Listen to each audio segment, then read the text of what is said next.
Buenas tardes y bienvenidos a una nueva sesión del aula Francisco Morán, actividad que desarrolla la Asociación Meteorológica Española.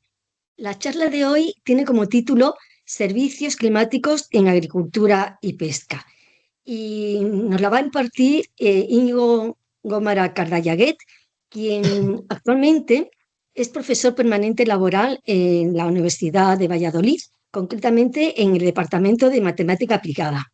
Y al mismo tiempo también es secretario académico de la Escuela de Ingeniería Informática de Segovia, que también pertenece a la Universidad de Valladolid. Íñigo es doctor en física por la Universidad Complutense de Madrid, donde previamente realizó sus estudios en el máster de meteorología y geofísica, y habiendo realizado sus estudios de licenciatura en la Universidad de Salamanca. Íñigo durante su trayectoria profesional ha realizado distintas estancias en centros tanto nacionales como internacionales, concretamente en el Reino Unido, en Alemania y en Francia. Y en cuanto a sus líneas de investigación, estas se han enfocado principalmente en la aplicación de la modelización numérica y estadística en distintas áreas de las ciencias de la atmósfera, como son la meteorología dinámica, la variabilidad climática y los servicios climáticos. Y es precisamente, como ya hemos indicado en el título, la charla va a tratar de algunos ejemplos de aplicación de servicios climáticos en agricultura y pesca, que, como bien sabemos, son sectores socioeconómicos estratégicos y que además actualmente están demandando mucho la transferencia del conocimiento científico para la toma de decisiones, tanto a nivel empresarial como de gobierno. Y concretamente estos ejemplos son el resultado de la colaboración reciente que nuestro ponente, que Íñigo Gómara, ha realizado y está realizando con otros grupos españoles e internacionales, como veremos a lo largo de su presentación. Y antes de darle la palabra, debo recordar a los asistentes que este evento se está grabando. Grabación que quedará disponible en el canal de YouTube de la Asociación Meteorológica Española. Y, consecuentemente, aquellos asistentes que quieran participar en el debate posterior a la charla, pero que no quieran mostrar su rostro, pues pueden hacerlo perfectamente utilizando bien el micrófono o el chat. Recursos que para entonces en el debate ya estarán activados para todos los asistentes. Y ahora sí, ahora ya le cedo la palabra a Íñigo Gómara, pero antes quisiera agradecerte, Íñigo, tu generosidad por dedicar parte de tu tiempo con nosotros y especialmente tus conocimientos. Así que gracias y cuando quieras, tomas tú la palabra. Bueno, pues muchísimas gracias, Encarna, por la presentación tan detallada. El agradecido soy yo por tener la oportunidad de presentar hoy aquí esta ponencia sobre servicios climáticos en agricultura y pesca. Quiero dar las gracias a la AME y concretamente a Amadeo y Encarna, pues por la gestión de esta sesión. Como decía, voy a hablar sobre servicios climáticos en dos sectores importantes como son la agricultura y la pesca, pero no quiero comenzar a presentar hasta también agradecer a los colaboradores principales que, de cierto modo, ya ha presentado Encarna, de diferentes instituciones por las que he ido pasando durante mi carrera investigadora. Por ejemplo, el Grupo Tropa de la Universidad Complutense de Madrid, el CEIGRAM de la Universidad Politécnica, INRA en Francia. Tengo colaboradores en la Universidad de Castilla-La Mancha, del Instituto de Ciencias del Mar, del Barcelona Supercomputing Center, un centro pionero en el desarrollo de servicios climáticos, en Sérida, en el CSIC, en la Universidad de Valladolid, María Luisa Martí Pérez. Quería darle las gracias también a todos ellos porque estos trabajos son en parte también suyos. Antes de comenzar, quiero introducir una serie de conceptos que son muy básicos y quizás a la audiencia pues le van a parecer demasiado básicos, Pero voy a hablar sobre conceptos sobre cambio climático, variabilidad climática, y creo que es importante tener claro qué es cada cosa antes de ya, como si dijéramos, enfrascarme a explicar diferentes servicios climáticos. Sabemos que el sistema Tierra es muy complejo porque tiene diferentes componentes: la atmósfera, la hidrosfera, la criosfera, litosfera y biosfera. Algunos factores importantes en las variaciones que vemos en el sistema Tierra, concretamente, por ejemplo, en la atmósfera, pues variaciones en la variabilidad solar, cambios en los parámetros orbitales, los famosos ciclos de Milankovitch. Es muy importante en el balance de energía, la radiación saliente y qué superficies tienen alto albedo, por ejemplo, criosfera, nieve, regiones árticas, y también, como sabemos y por desgracia, para el efecto el efecto invernadero, la composición atmosférica, concentraciones de gases de efecto invernadero. En la sesión de hoy voy a trabajar sobre todo, voy a explicar interacciones mayormente sobre atmósfera y océano y, por supuesto, también los procesos biológicos muy importantes, la vegetación, los usos del suelo y, como no, bueno, los seres vivos, en cierto modo, hemos ido modificando la composición de la atmósfera a través de nuestra respiración a lo largo de muchos años. Quiero comenzar sobre el sistema de observación global, cómo se recogen los datos a nivel global. Básicamente, pues tenemos una red de estaciones en superficie que es más densa en aquellos países más desarrollados y, por desgracia, menos densa en aquellos países en vías de desarrollo. Además de las estaciones en superficie, contamos con radiosondeos, radares meteorológicos, mediciones realizadas desde aviones y, por supuesto, a partir de los años 70, una constelación de satélites observacionales. Además de ello, bueno, pues como monitorizamos el sistema Tierra, esta información lo que se hace habitualmente es, tanto para la modelización del clima, la predicción del tiempo meteorológico, y también para la modelización del clima, pues tomamos esta imagen como si dijéramos de la atmósfera en un momento determinado, o una climatología a lo largo de 30 años, y lo que se hace es insertarla en modelos numéricos en los cuales, bueno, pues se resuelven las ecuaciones primitivas de la atmósfera y del océano en una rejilla espacial. Generalmente, pues podemos tener una rejilla esférica con diferentes niveles de altitud, de diferentes rejillas, tanto en longitud, en diferentes niveles de altitud, y diferentes rejillas con respecto a longitud y latitud. Por desgracia, no tenemos una capacidad computacional ilimitada y hay algunos procesos que se han de parametrizar. Todavía se parametriza bastante la convección, y ya existen proyectos en los cuales se están realizando simulaciones de muy alta resolución con la convección ya permitida dentro de ellos. Y dentro de los modelos numéricos, bueno, pues ha habido, como si dijéramos, un avance en dos caminos preferentes. Podríamos decir que se ha trabajado en aumentar la resolución, pero también en aumentar la complejidad. Hemos ido pasando de modelos de circulación general ya a modelos acoplados océano-atmósfera, y en los cuales se trabaja ahora mismo modelos del sistema Tierra, en el cual tenemos diferentes componentes de dicho sistema y ya se está introduciendo, por ejemplo, pues la hidrología, la biogeoquímica marina. Es decir, tenemos ya cada vez más componentes dentro de las simulaciones, y son algunas de las simulaciones que voy a mostrar en el día de hoy. También es importante, porque voy a presentar trabajos sobre variabilidad climática y cambio climático, tener claro estos conceptos y su separación.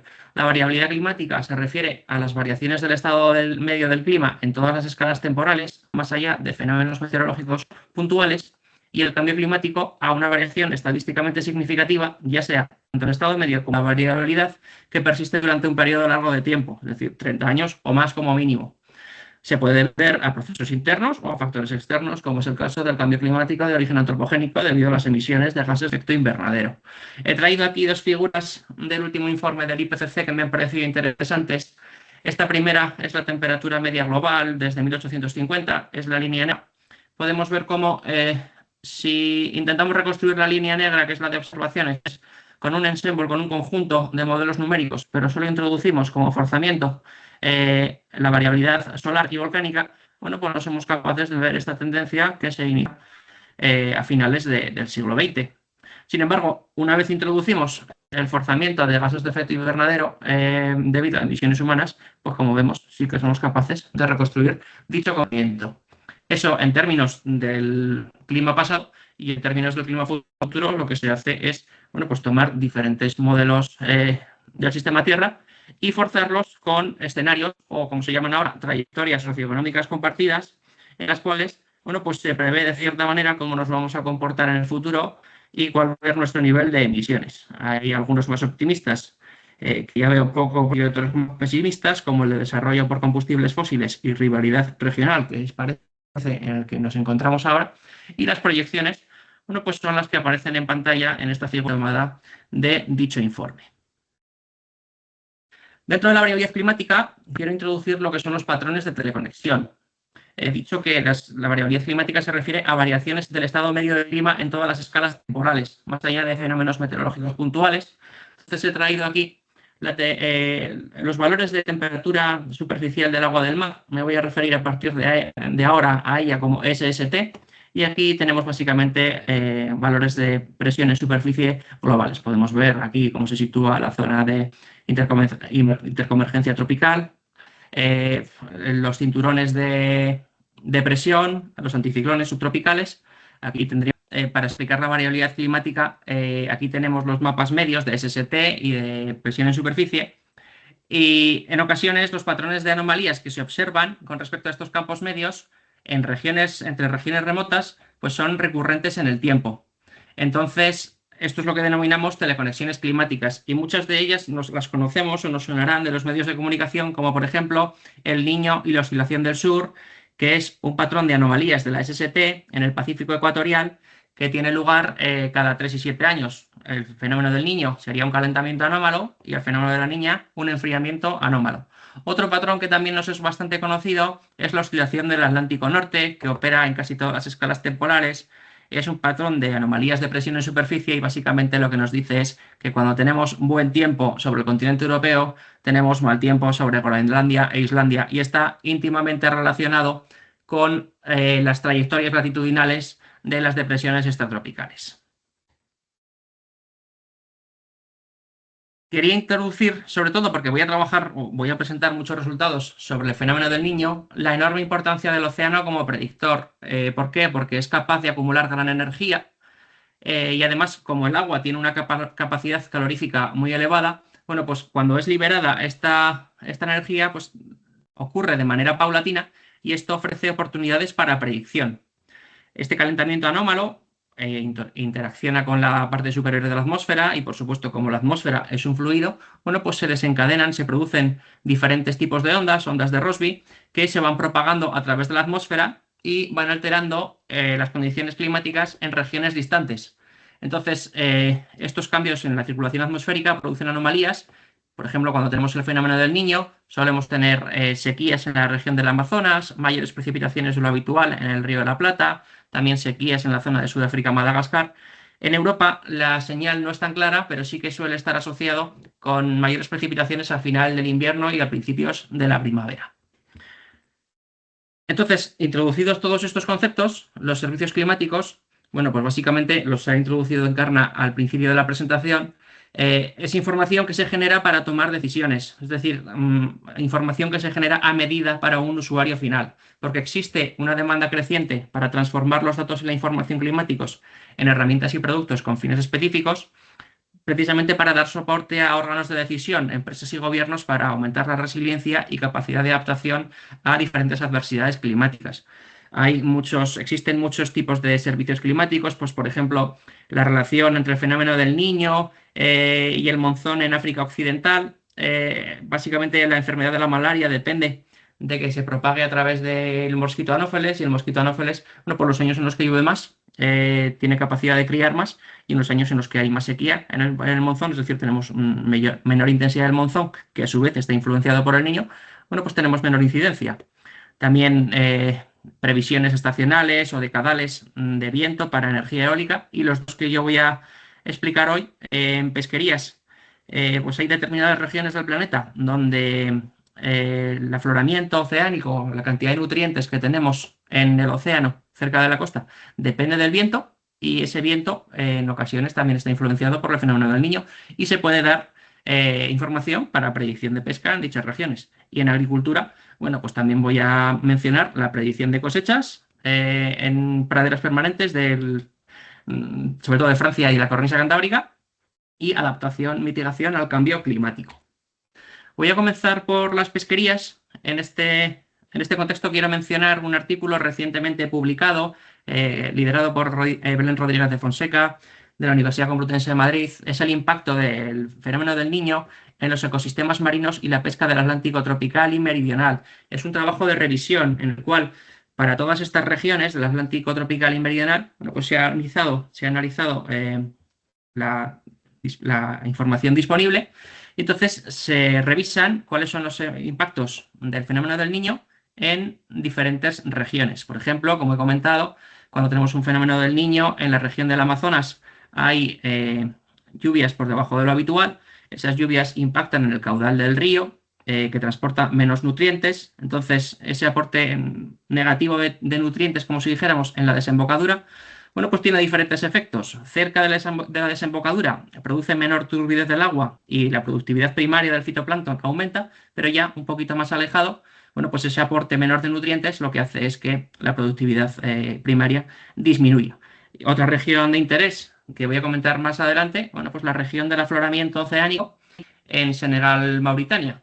Básicamente, el afloramiento oceánico en esta región depende del viento norte-sur y, como he dicho, el fenómeno del Niño impacta sobre el anticiclón de Azores y impacta sobre la intensidad de los vientos en esta región. De manera que lo que hace es disminuir los vientos, por tanto tendríamos menos afloramiento, menos nutrientes y menos capturas pesqueras en los meses posteriores a la ocurrencia del fenómeno del Niño. Se ha hecho una revisión sobre diferentes regiones, no voy a ir sobre todas ellas, pero básicamente es como si dijéramos el punto de partida para desarrollar estos servicios climáticos sobre predicción de pesca. ¿De qué manera lo realizamos? Bueno, pues utilizamos datos observacionales de capturas. Son datos de la iniciativa Sierra Rondas. Son capturas comunicadas oficialmente por los diferentes países en zonas económicas exclusivas, con estimaciones reconstruidas de los datos no comunicados. He de decir que estos datos tienen grandes incertidumbres, no son como los datos de meteorología o clima con los que trabajamos. Son datos muchísimo más limitados, tienen unas incertidumbres mucho mayores, pero es lo que hay, como si dijéramos. No existen muchos datos de campañas observacionales o cuando existen, las campañas cubren regiones pequeñitas en periodos de tiempo como mucho de 10-15 años y nosotros para establecer relaciones robustas entre fenómenos climáticos y diferentes impactos en variables, bueno, pues necesitamos como mínimo 30 años. Existen datos valiosos en determinados países, como por ejemplo Sudáfrica u otros países, pero esos datos no están en abierto, entonces los ceden a los científicos de dichos países. Entonces, ¿qué es lo que hacemos? Bueno, pues combinamos estos datos que existen de capturas reportadas de la FAO con modelos globales de ecosistemas marinos que estén forzados por clima observado. Esos modelos son los que tenemos en pantalla, es la iniciativa FISMIP, en la cual, bueno, pues tenemos una serie de modelos de ecosistemas marinos, son modelos numéricos que se ejecutan en un computador, en un supercomputador, y básicamente lo que se hace es, pues se toman modelos de oceánicos y de biogeoquímica marina, y esos modelos se los fuerza con el clima observado, se los fuerza con flujos de momento y calor observados. Entonces, como si dijéramos, reconstruyen la variabilidad oceánica y a partir de ahí se anidan estos reanálisis, como si dijéramos, con los modelos de ecosistemas marinos, con sus dinámicas de poblaciones, etc. Y los modelos nos vuelven diferentes variables forzadas por el clima observado, como sería la productividad primaria, aquella producida por los productores primarios, como es el fitoplancton, la biomasa de peces de diferentes tamaños, mayores de 10 centímetros, que vendrían a ser sobre todo los grandes bancos de peces pelágicos que viven en la columna de agua, y la biomasa de peces de mayores de 30 centímetros, que serían los grandes depredadores. Utilizamos una segunda simulación también en los trabajos que voy a presentar, que nos han pasado del Barcelona Supercomputing Center y que de nuevo es una reconstrucción de la variabilidad de la biogeoquímica oceánica pasada, utilizando los modelos Easy Earth, NEMO y PISTIS. Utilizamos de nuevo la productividad de fitoplancton. Además de esas salidas de modelos, pues utilizamos reanálisis atmosféricos, datos de SST, de HDSST y, como he dicho, la pesca reconstruida.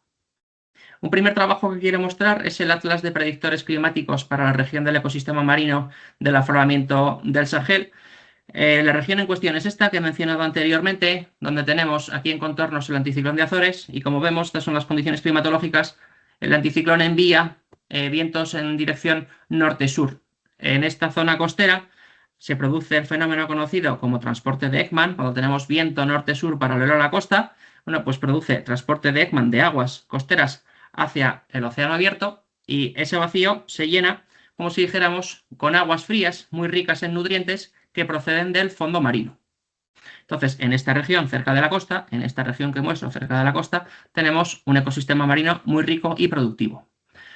Para esta región lo que se hace es utilizamos las salidas de las simulaciones y aquí podemos ver, por ejemplo, para condiciones medias, bueno, pues dónde se concentra la productividad primaria en verde y dónde se concentran los peces de diferentes tamaños en contornos azules y rojos.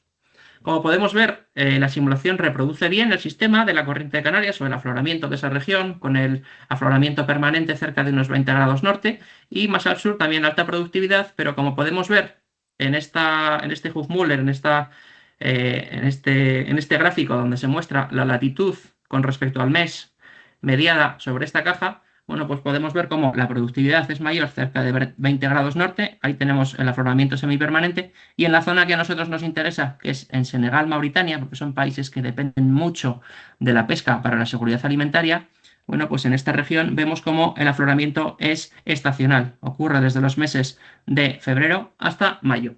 Entonces lo que hacemos es tomar un índice de productividad primaria en esta región y a partir de ahí ese índice que nos va a indicar cuando tenemos mayor productividad o menos productividad, bueno, pues a partir de ahí lo proyectamos en diferentes anomalías de la temperatura del agua del océano, de la SST. Entonces lo que hacemos es, cogemos ese índice y nos vamos hacia atrás en el tiempo, por meses. Si nos vamos 14 meses atrás, lo cual es un año y pico, vemos que en ambas simulaciones, tanto en la del Barcelona Supercomputing Center como la de FISMIP, tenemos un patrón que es conocido, se llama Niño Atlántico, un calentamiento anómalo de las aguas del Pacífico y del Atlántico ecuatorial. Este Niño Atlántico precede al aumento de la productividad, como digo, 14 meses antes, en la región de interés. Posteriormente tenemos el desarrollo de una niña en el Pacífico. Este desarrollo es consistente porque hay estudios previos de Rodríguez Fonseca en el cual se relaciona la existencia de niños atlánticos con una posterior ocurrencia de niñas en el Pacífico por procesos que más adelante voy a explicar. Lo que vemos es que 6 meses antes se desarrolla la niña y que esa niña ya 2 meses antes lo que hace es, por lo que he comentado, esa propagación de ondas desde el Pacífico, bueno, pues interacciona con el anticiclón de Azores, lo refuerza y en este caso lo que hace es reforzar los vientos del norte en esta región. Se puede ver mejor si hacemos el zoom sobre la propia región en lag 0, es decir, en la temporada de afloramiento en Senegal y Mauritania, vemos cómo tenemos el viento anómalo en flechas, el viento es más intenso de lo común, ese viento genera mayor afloramiento de aguas frías y ricas en nutrientes, que sería lo que tenemos en azul, y además un aumento de la productividad, porque esas aguas, como digo, traen nutrientes y la productividad primaria, el fitoplancton reacciona. Lo que podemos ver también con estos modelos de ecosistemas es no solo de qué manera interacciona la señal climática, sino cómo esa señal se propaga luego hacia arriba dentro de la propia cadena trófica. Entonces, si analizamos los meses posteriores, podemos ver cómo aquí en puntitos rojos se está mostrando un aumento de la abundancia de peces mayores de 10 centímetros, es decir, de grandes bancos de peces como sardina o sardinela. Y se puede ver cómo varios meses después sí que estos peces reaccionan al forzamiento, tienen más nutrientes, se alimentan mejor, ponen más huevos, sus huevos son capaces de tener mayor éxito las crías y al final pues esos juveniles se terminan uniendo a los bancos de peces y como si dijéramos tenemos una respuesta del ecosistema y un aumento de la biomasa de peces mayores de 10 centímetros. Entonces, con esta información pues ya sabemos qué predictores tenemos que utilizar, básicamente anomalías de SST con diferentes meses de antelación y las respuestas o las variables que queremos predecir, la productividad primaria o la abundancia de peces 9 meses después. Entonces, ¿qué hacemos? Pues cogemos una herramienta Python, en Python para la predicción estadística estacional basada en el análisis de máxima covarianza, es el modelo S-Forecast publicado en 2015 que ahora se ha adaptado a Python y entonces a través de un análisis de máxima covarianza calculamos los modos principales, en este caso nos quedamos solo con el modo principal, introducimos como predictores las anomalías de SST, es decir, los niños atlánticos, la niña en el Pacífico, diferentes predictores que hemos identificado y como predictandos las anomalías de variables que queremos predecir, la productividad primaria y la abundancia de peces de tamaños superiores a 10 centímetros. Hacemos una validación dejando uno fuera, aunque hemos probado también otras metodologías con validación cruzada por bloques. Y como coeficiente de habilidad utilizamos el coeficiente de correlación de anomalías.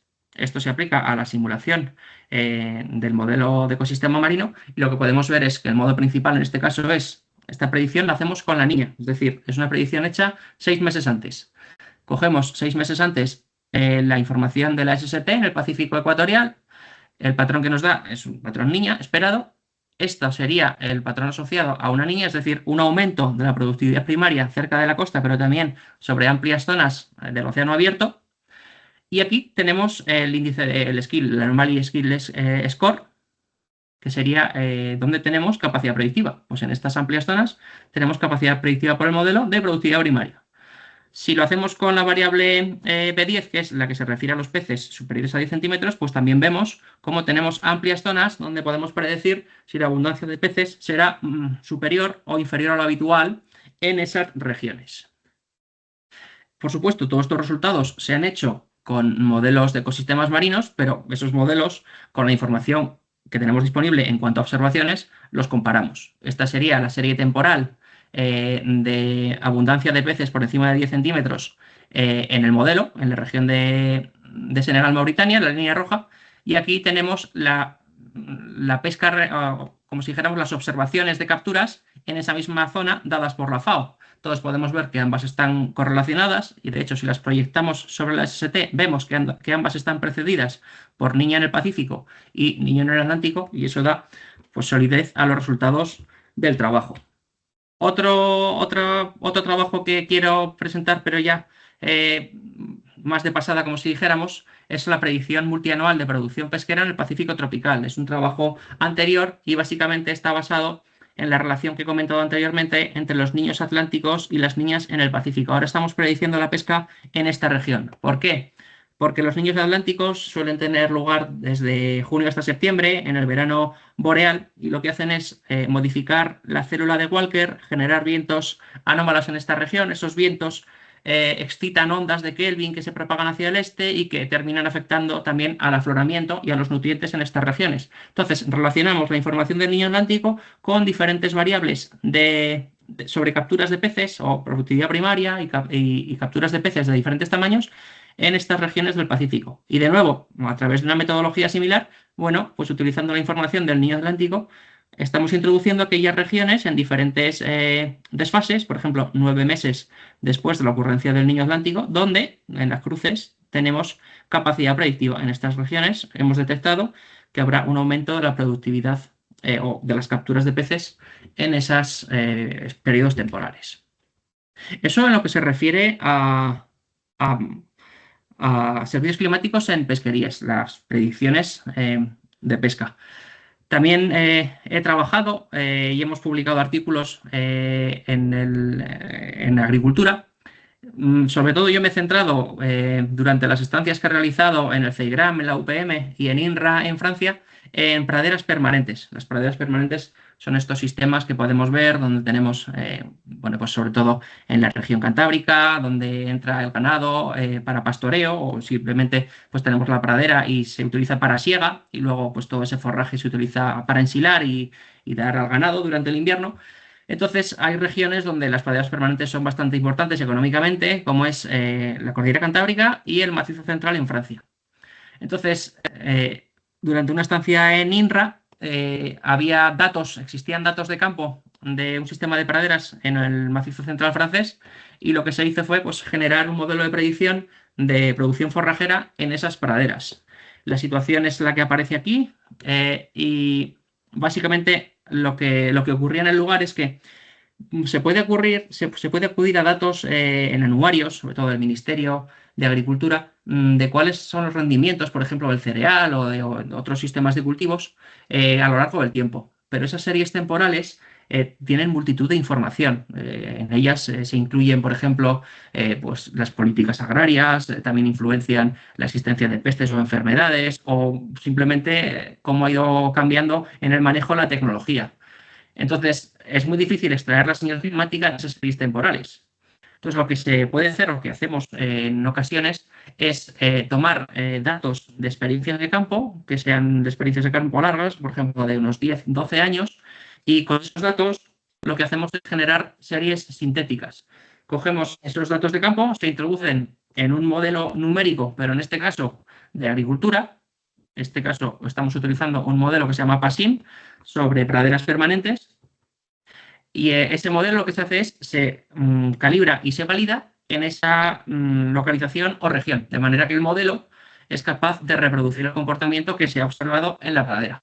Entonces, lo que se hace a continuación es, como si se dispone de datos meteorológicos más o menos fiables en la región, pues en este caso lo que hicimos fue tomar un reanálisis mesoescalar que se llama SAFRAN, tenía datos desde el 59, entonces al modelo directamente se forzó el modelo con el clima observado en la región. El modelo estaba calibrado y validado, se fuerza con el clima observado y lo que se genera son series sintéticas, pero esas series sintéticas ya únicamente contienen la información del clima, de manera que podemos ver de manera clara cómo reacciona el sistema de cultivo con respecto a un forzamiento climático.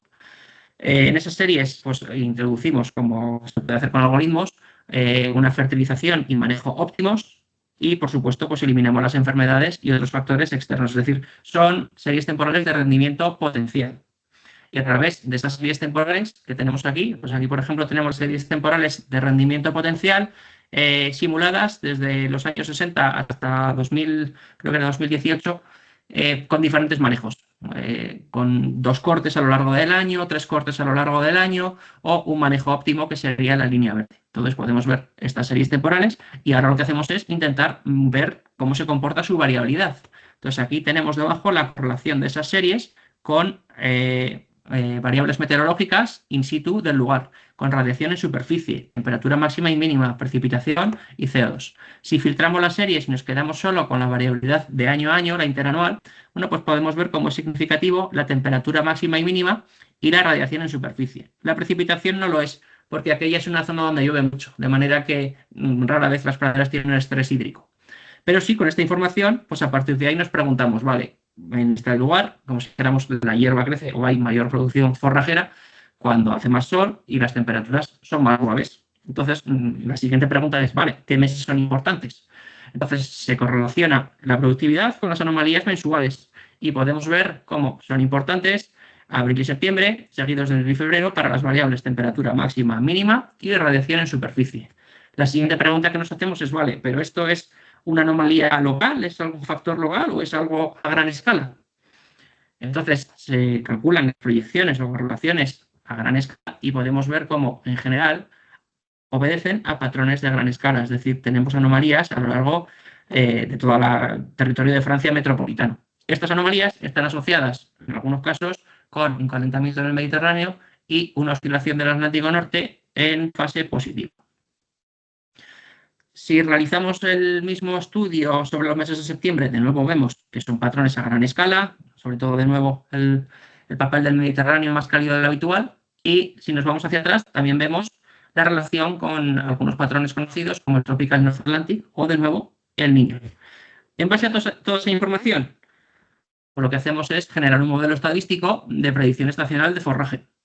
Para cada año, en mayo, lo que hacemos es introducir la información de esos índices, es decir, el índice del Niño, las anomalías de temperatura, de radiación, durante esos meses se introducen en un modelo y a partir de ahí, bueno, pues el modelo lo que nos devuelve es la predicción realizada de cómo se va a comportar la pradera a lo largo de todo el año. Entonces podemos ver aquí en las líneas verdes serían las anomalías de productividad para cada año y el modelo generado, que sería la línea negra, bueno, pues nos va diciendo cómo se iba a comportar ese año, cómo iba a ser la productividad ese año, si hacemos la predicción en el mes de mayo. Como podemos ver, ambas series temporales están correlacionadas, tienen un root mean square error bajo, nos están aportando información, es decir, nos están diciendo con mayor certeza si este año, durante los próximos meses, tendremos mayor o menor productividad en nuestra pradera. Y ya, por ejemplo, las cooperativas o el agricultor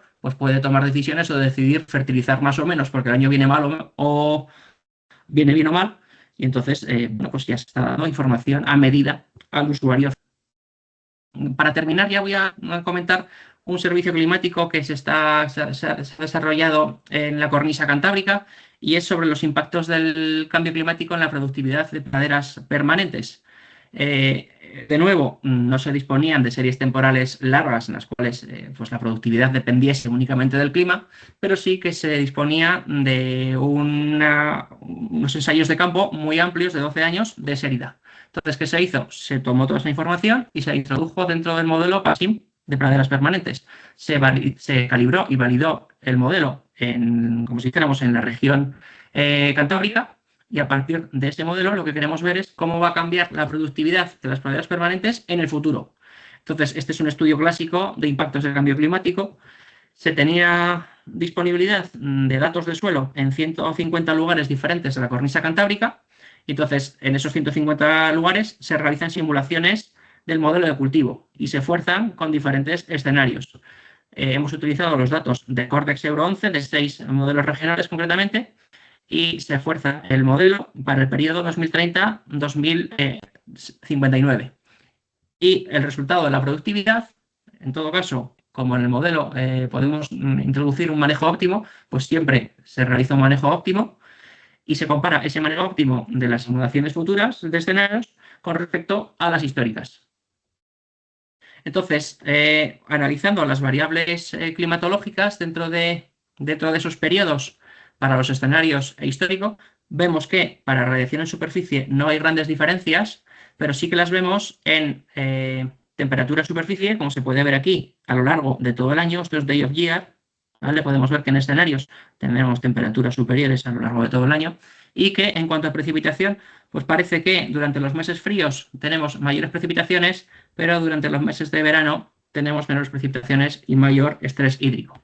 Entonces, aquí lo que se está mostrando es el cambio en porcentaje de la productividad de praderas en toda la cornisa cantábrica. Y como podemos ver, la productividad va a aumentar en casi todos los puntos que tenemos en el mapa.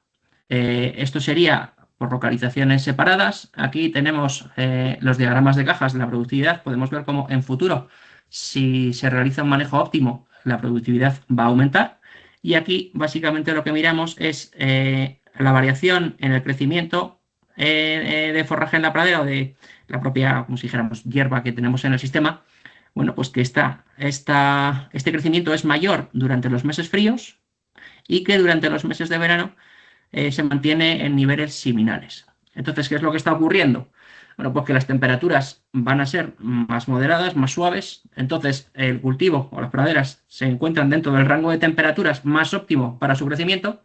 Eso quiere decir que crecerá más forraje durante los meses de invierno y durante los meses de otoño e invierno, más que con respecto a las condiciones históricas. Entonces, ¿cuáles son las medidas de adaptación para intentar alcanzar esta mayor productividad?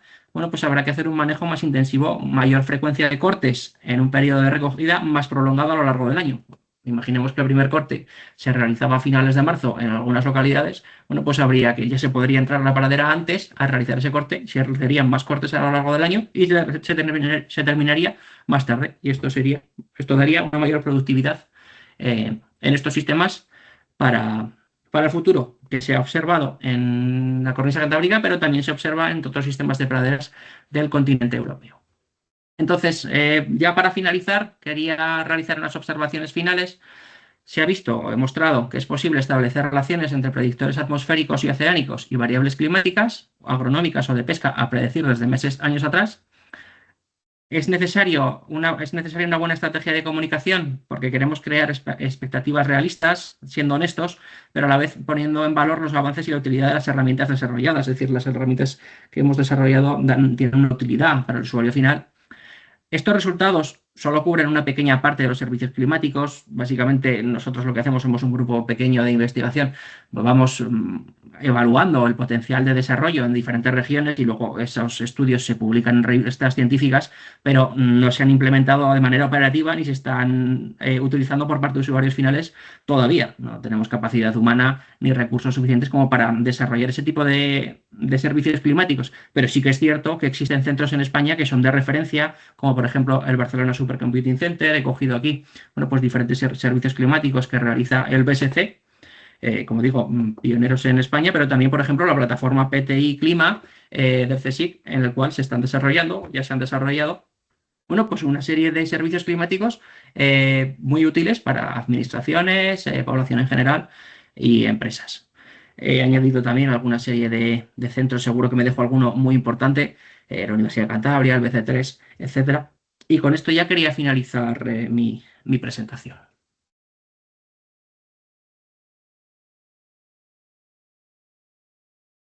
Muchas gracias, Íñigo. Eh, Nos has contado muchas cosas. Esto es de agradecer también la presentación previa, conceptos subliminares que conviene, efectivamente, como bien decías, recordar ciertas bases para poder luego mejor poder interpretar lo que, lo que presentabas. Y luego, claro, a la hora de presentar resultados, pues mucho, mucho. A mí hay algunos detalles que se me han escapado, pero bueno, a lo largo de ahora del turno de debate que se abre a continuación, pues si no se anima nadie, pues ya empezaría yo. Lo que sí, aquellos que se hayan incorporado posteriormente al inicio, o sea, pues sí, posteriormente al comienzo de la charla, recordarles que si quieren participar, pero que no quieran mostrar su rostro porque bueno, la charla se quedará grabada, pues que lo pueden hacer perfectamente utilizando el micrófono, que ya habréis observado que ya está habilitado, o bien el chat. Así que bueno, pues esto, animaros porque yo creo que hay bastante contenido para que surja cualquier pregunta o comentario. Dicho esto, bueno, aquí sí que veo un chat, no sé si es que, no, simplemente es el anuncio por parte de Amadeo, nuestro soporte técnico, diciendo que ya está todo habilitado para las intervenciones. Y bueno, y en vista de que no hay nada, vamos a ver, ¿por dónde empiezo? Esto, voy a empezar un poquito como por el final. No cabe duda bueno, estos trabajos tienen un valor ingente porque desde mi punto de vista, quizás desde la ignorancia al no trabajar en esta temática, yo creo que son bastante pioneros.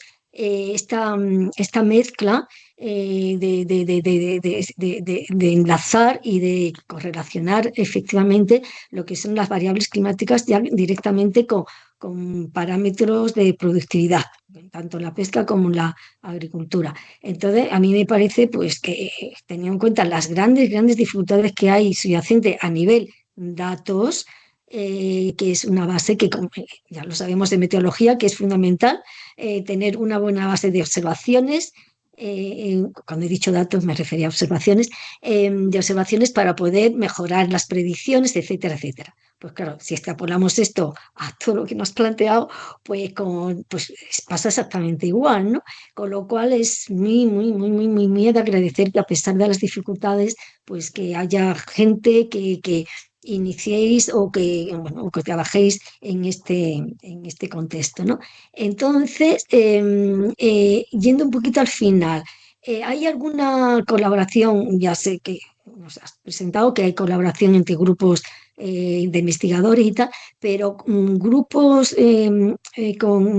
relacionados con la administración, por ejemplo, habéis intentado trabajar, pues, por ejemplo, con gente de los servicios climáticos de AEMET o algún grupo que seguro que trabajan también dentro del ministerio competente, a ese nivel para que esa transferencia de conocimientos a resultados que vayan efectivamente a ese destino final como que es precisamente decisiones políticas y bueno, y ya lo colateralmente a nivel empresarial. ¿Hay alguna colaboración en este sentido o no? Sí, sí, muchas gracias, Encarna, por la pregunta y además es muy pertinente. Eh, por ejemplo, sí que se tiene relación. Lo que yo he presentado son estudios bastante teóricos donde estamos analizando el potencial, como si dijéramos el nicho de creación de servicios climáticos en determinadas regiones.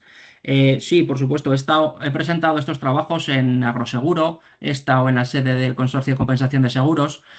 Sobre todo cuando estuve como Juan de la Cierva en el CEIGRAM. El CEIGRAM está financiado por Agroseguro y Enesa, que es la empresa estatal de seguros agrarios, es decir, que había una relación muy cercana en determinados centros con estas administraciones. Estaba en el ministerio, he estado en muchos lugares presentando estos trabajos.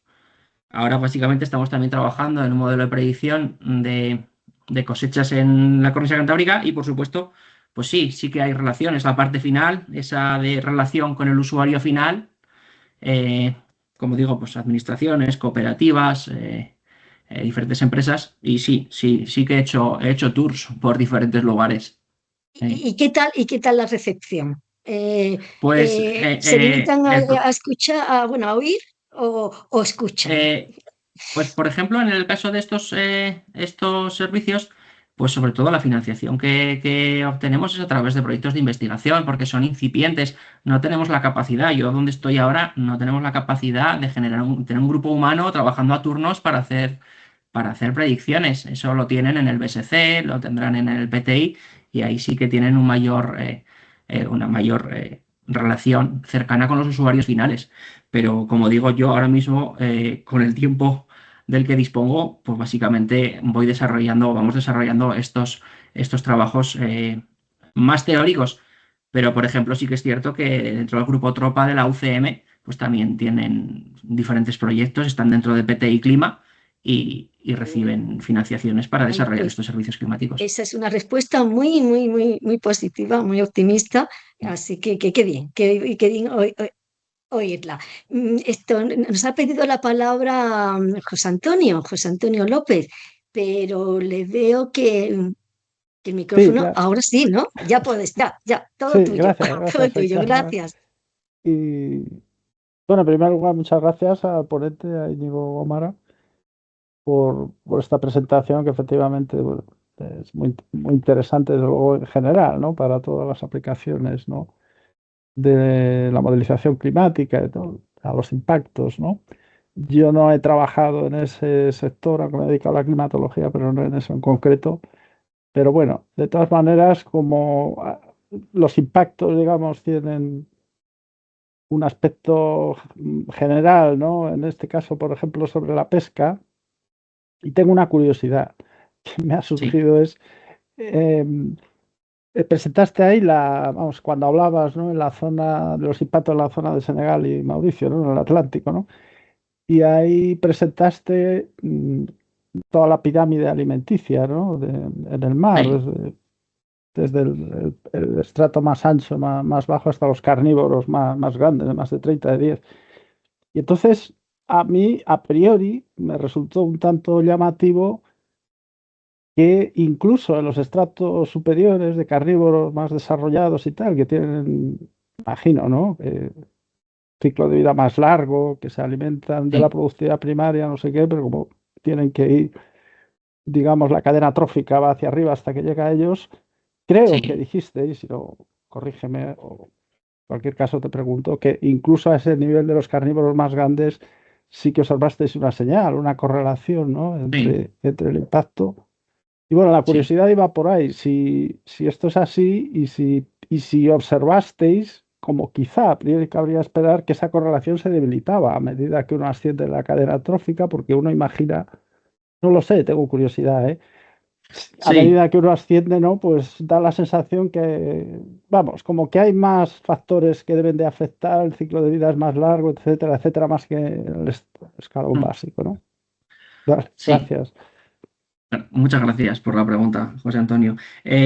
Pues el resultado que observamos es una propagación de la señal, se llama bottom-up o hacia arriba dentro del ecosistema, y lo que se suele observar es una amplificación de la señal conforme se analizan niveles tróficos superiores. Es decir, esa señal se va amplificando y aquí ya nos estamos metiendo en dinámica de poblaciones y en ecología, pero básicamente pues las cadenas tróficas, cuando tenemos mayor productividad primaria, varían, se alargan, y luego los que tenemos a los carnívoros o los grandes predadores tienen una eficiencia metabólica más baja, ya nos estamos metiendo en la ecología marina. Pero lo que sí que se suele ver es, de hecho, una amplificación trófica. Y hay muchos estudios, sobre todo de ecosistemas marinos, donde se ve que la señal, en lugar de disminuir por los procesos que tenemos, al final se termina amplificando. Y eso sí que lo hemos visto nosotros en algunos casos en particular. Pero, por ejemplo, en la región de Senegal-Mauritania, sí que vemos una respuesta de peces, de pelágicos, de grandes bancos de peces en esta región, pero por ejemplo, los grandes depredadores, por la razón que sea, solo se quedan en esta región más al norte. Pero sí, la verdad es que dentro de los ecosistemas marinos eso es todo un mundo y como digo, lo observado o lo que suele ser habitual es que la señal se amplifique, no que se Se minimice. amplifica incluso, ¿no? Pues qué Sí, sí, curioso, sí, ¿no? sí, sí, Bueno, es curioso. Dentro del nivel de conocimiento que tengo yo, que soy físico, y bueno, pues gracias a muy buenos mentores en los sitios donde he estado, pues me he ido, como si dijéramos, empapando de áreas científicas afines. bueno, vale, pues entonces muchas gracias de todas maneras. Nada. Em, eh, bueno, mientras, a ver si alguien más quisiera intervenir. Una pregunta. En la página, en la diapositiva número 25, referente a los resultados que habéis encontrado respecto al impacto en la productividad, bueno, en la productividad en las praderas, de pastos y tal, Sí, en un clima futuro. Efectivamente, en esa me ha llamado la atención la poca diferencia, por ejemplo, en el gráfico de la izquierda. Si es posible, la puedes poner en aumento para que sí, se la note voy a más. intentar. Me ha llamado la atención, si lo pones, bueno, así, perfecto. La poca diferencia, o yo veo mal la diferencia de colores, pero no. La poca diferencia entre los dos escenarios de clima futuro seleccionados, Sí, bueno, como ya indicaste inicialmente, aunque, bueno, hablaste de los SSP, pero bueno, los que más o menos entendemos el significado mm, del acrónimo, la sí, diferencia entre el escenario 4.5 y el 8.5 es bastante importante. El 4.5, sí, desde mi punto de vista, es bastante ya casi utópico, porque sería un moderado que yo creo que difícilmente sería el que existiera. Y el 8.5 es el más agresivo a nivel sí, de forzamiento radiativo. Entonces, pues me llama la atención o sea, la poca diferencia en el impacto en cuanto sí, al forraje sí. en las praderas cantábricas. ¿Algún comentario al respecto? O Sí, sencillamente que a lo mejor la diferencia, existe diferencia, pero mm, la resolución del gráfico no lo permite ver bien? no, sí, esa misma pregunta nos hicimos cuando estábamos sacando los resultados. El periodo que estamos cogiendo de futuro es muy cercano, es Ah, ya. 2030-2059. De manera Con que lo los cual aún... escenarios no tienen tiempo de separarse demasiado. Ah, claro, ya, ya. ¿Por qué hemos hecho este periodo y no nos hemos ido al Un poquito 70-2100? más. Pues porque en esos tours que he hecho por Agroseguro y en el consorcio mm, decían que les claro, les interesaba lo que va a interesaba. ocurrir en el futuro, pero que ya más allá de 30 años nadie sabe qué va a ser de nosotros o no a corto Vale, vale. plazo a nivel de lo que necesita, de la información que necesita Sí. la administración, pues les interesa más a corto plazo que algo muy lejano. Lo cual es comprensible. Oye, pues te agradezco mucho esta aclaración. Efectivamente, la información estaba ahí, pero no me había dado cuenta yo del periodo, con lo cual, gracias pues, por el por qué.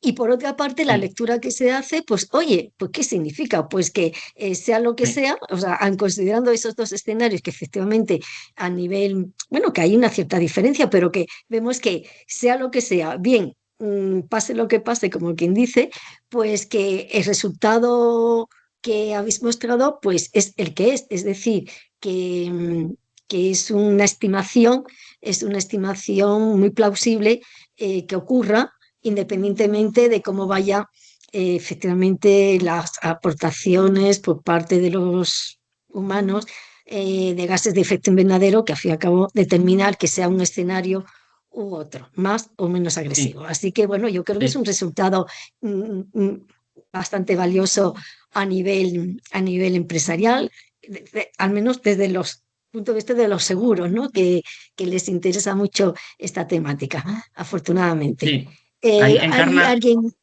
¿Sí? encarna, Y me gustaría añadir que la verdad es Sí, que estamos habituados a ver impactos de cambio climático en diferentes cultivos, por ejemplo, cereal, con estrés hídrico, donde los rendimientos sí que van a sufrir.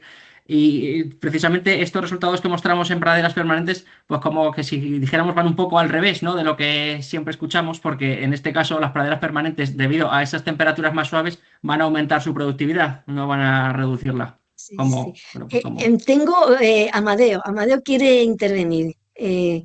Cuando Sí, quieras, Amadeo. sí, que igual me he despistado. Bueno, son como dos preguntas distintas. Una, cuando hablabas de que hay datos muy interesantes que están muy difícil, es muy difícil acceder a ellos, estabas hablando de Sudáfrica, por ejemplo. ¿Son datos Sí. de observación de parámetros meteorológicos, oceanográficos y tal? ¿O es datos de capturas, tipo de capturas y tal, para complicar la Sí. correlación de... Sí, pues por ejemplo, es que Sudáfrica tiene unas bases de datos riquísimas y muy buenas y muy amplias temporalmente. Y hemos trabajado en proyectos europeos con colaboradores sudafricanos, pero Sudáfrica no quiere compartir esos datos y sus razones tendrán, porque de hecho la zona de Namibia, Sudáfrica, es una zona que las grandes compañías pesqueras durante los años 70 y 80 terminaron con los grandes bancos de peces, es decir, es una zona de donde han sucedido cosas, bueno, pues importantes para la población, porque los grandes bancos de peces, como digo, habían desaparecido, los están recuperando. Entonces, Sudáfrica es bastante celoso, no quiere ceder esos datos y sobre todo son datos de capturas, algunos datos de capturas sí que los ceden o se los reportan a la FAO, pero también tienen datos acústicos con sonar de grandes bancos de peces pues de múltiples años a los que no es posible acceder. Y eso cuando existen, porque hay regiones donde encontrar una serie temporal de capturas de la especie que sea que dure más de 10 años es imposible. Es muy Es que difícil. un poco, también, yendo un poco a la pregunta que planteaba Encarna al principio, pienso que es muy importante, igual sobre todo en el tema de la pesca, la retroalimentación con el usuario, no ya con instituciones oficiales, sino con el propio usuario finalista, porque me da la impresión de que a veces se pueden guardar algunas en la manga, vamos, que igual hay algún parámetro que para ellos es crucial y que no siempre dicen cuál es. Vamos, no puede ser una temperatura superficial, un afloramiento de un determinado nutriente, pero claro que igual ellos sí que trabajan con él en tiempo real, pero que igual no se lo dan a conocer a los técnicos, que son los técnicos los que le podrían ayudar con sus Sí, predicciones o sus proyecciones, ¿no? sí, sí. Y luego está también es una pregunta que yo me he hecho muchas veces, sobre todo con la predicción de pesca. ¿Para qué? ¿Qué uso se le va a dar? Porque yo quiero pensar que va a ser para una mejor conservación del ecosistema, pero también se puede utilizar para otras cosas. Entonces, siempre se hace esa pregunta, si está haciendo bien o mal a la hora de desarrollar esto. Mm. Pues lo que sí, evidentemente sería muy interesante convencer a a las autoridades locales que al fin y al cabo pues, la colaboración, o sea, la unión hace la fuerza, ¿no? Entonces, Sí, el sí, compartir esos datos posiblemente no sea tan gravoso para ellos, sino, bueno, pues la cuestión es de convencerles de que, bueno, pues de que sean un poquito más abiertos porque seguramente, bueno, pues ellos pueden recibir bastantes ventajas en cuanto a, a los resultados aportados por un modelo. A mí me consta que seguro que hay otros grupos de trabajo, pero claro, yo por la cercanía con la Universidad Complutense de Madrid, concretamente con el grupo Tropa, me consta que hay mucha colaboración a nivel de intercambio de sí, estudiantes, de doctorandos, etcétera, etcétera, de Senegal, con lo cual sí, esa labor de que sea efectivamente a través de gente, de gente joven que se están formando, que se están preparando a nivel de modelización y todo este tipo de estudios, pues eso que sí, se haga con ellos, o sea, y ellos sí, sí, sí, participen de una manera activa, yo creo que eso ayuda mucho. Con lo cual, mira, sí. pues dado que, primero, que es una realidad y con lo cual hay que dar visibilidad a esto y en la medida de lo posible potenciarlo, ¿no? Que yo creo que hay dineros en determinados fondos internacionales que propician financiar proyectos de este tipo, ¿no? De colaboración con estos países y creo que sería pues bien para todos, porque el planeta es un único planeta en el que estamos todos, así que es una buena noticia. Vamos a ver si efectivamente ya no son tan recelosos. Oye, bueno, aunque nos estamos extendiendo un poquito más, nada, Encarna. Una cosita más, sí, añade tú lo que consideres Nada, oportuno. simplemente decir que yo creo que ese es el camino a seguir. Generar un modelo de predicción, como se hace en el grupo Tropa de la UCM, de predicción del monzón o de predicción de pesca en esa zona. Y ese modelo se hace de manera colaborativa con instituciones, universidades de allí, como se hace con la Universidad Cheikh Anta Diop, que pueda llegar a esas comunidades que son vulnerables y que dependen de la pesca. Es decir, que se dé un valor añadido a esas comunidades, no que acuda una gran pesquera a terminar con todos los bancos de peces que hay en la región. O por lo menos de esa manera veo yo cómo se tiene que desarrollar este trabajo. Y sobre todo lo que apuntaba era que científicos, investigadores locales, bueno, locales del país, que efectivamente sean ellos los que participen en estos estudios, ¿no? Y que ellos mismamente utilicen y manejen este tipo de modelos para que no dependan precisamente siempre de los otros grupos, ¿no? O sea, que sean ellos los que efectivamente al final puedan desarrollar sus propios modelos. Y ahí evidentemente ellos ya no serían tan cerrados a la aportación de datos de la pesquería, ¿no? Porque al fin y al cabo lo están desarrollando ellos. Entonces, que yo creo que en esa línea la colaboración científica hace mucho bien. Sí, desde luego. Una cosita sobre la aplicación de los servicios climáticos en la parte de la agricultura. En algún artículo que realizaste en algún momento había una aplicación en los árboles frutales. ¿Nos puedes contar un poquito al respecto? Y sobre todo, bueno, ya que por una parte, no sé a qué zona se refiere el trabajo, pero ya que has tocado las praderas, que es norte de España, ¿hay algo referente a otra parte de España, o sea, de la península? Digo de la península porque de alguna manera indirecta las Canarias, de alguna manera hemos visto cómo quedaba impactada en menor grado sobre el afloramiento, etcétera, etcétera. Pero bueno, ¿nos puedes contar algo al respecto sobre los árboles frutales? Encarna, y sé a lo que te refieres porque una riqueza del país. He añadido en el resumen que envié, había una referencia sobre necesidades de vernalización de árboles frutales en España. Es un estudio que finalmente, por tiempo, he decidido no incluir. Era un artículo publicado en el cual, básicamente, durante el invierno, pues muchos cultivos leñosos, muchos árboles frutales, bueno, pues tienen unas necesidades de vernalización, es decir, que haga temperaturas frías suficientes para que luego se produzca, bueno, pues ya durante la primavera, la generación de hojas y de floración. Entonces, para que esto ocurra, pues hay determinados árboles que necesitan un periodo de temporada fría y que están adaptados a ese periodo de temporada fría que tiene que ocurrir para que, como si dijéramos, el árbol frutal siga su ciclo. El problema está en que con el cambio climático, esas necesidades de vernalización, esas necesidades de temperaturas bajas durante un amplio periodo, pues ya están desapareciendo. De manera que hay variedades que no están adaptadas a ello y que serán menos productivas y que habrá que reemplazar por otras adaptadas. Por ejemplo, ¿nos puedes mencionar alguno? Pues la verdad es que tenía, no tengo aquí delante, habría... Si no te acuerdas, no pasa nada. Las especies concretas no las recuerdo. Ya, pero bueno, ese apunte que señalas, es importante tener en cuenta que efectivamente va a haber un impacto posiblemente, por lo que entiendo, negativo a la hora de la producción de este tipo de árboles.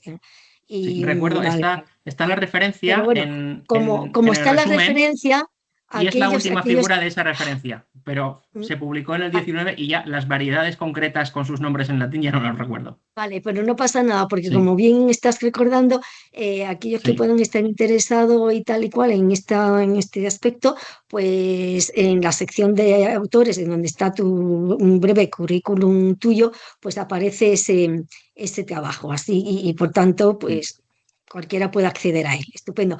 Creo haber visto la solicitud de José Antonio, me ha parecido, o ha sido una falsa alarma.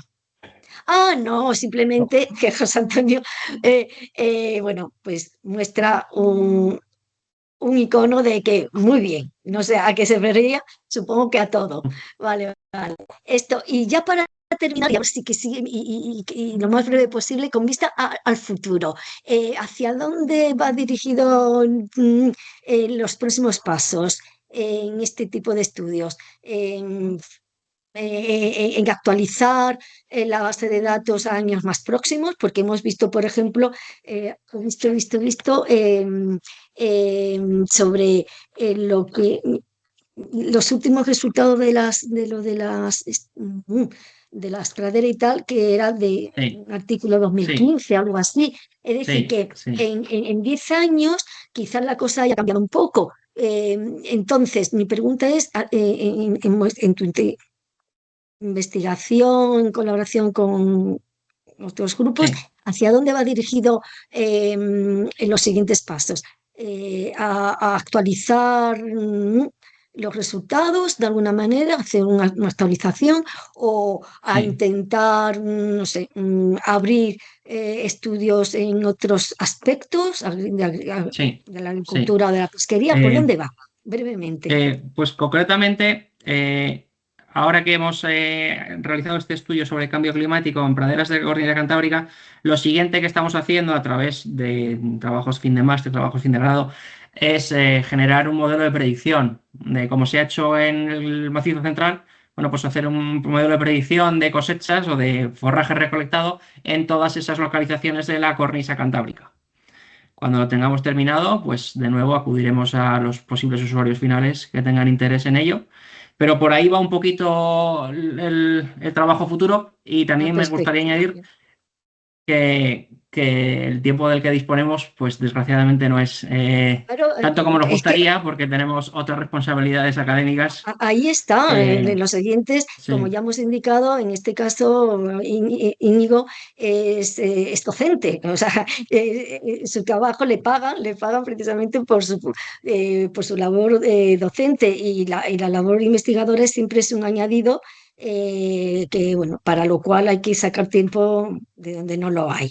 Así sí, que es el comprensible lo que tiempo está libre al comentando, final. que efectivamente es así, es que es la pura Sí, realidad. Yo creo que muchos de los oyentes, de los asistentes y de los posibles oyentes, si ven la grabación, pues son conscientes, algunos a lo mejor no lo son, porque piensan que a lo mejor pues se cobra por investigar, no, no se cobra por investigar, todo lo contrario, hay mucho, mucho tiempo personal dedicado a ello.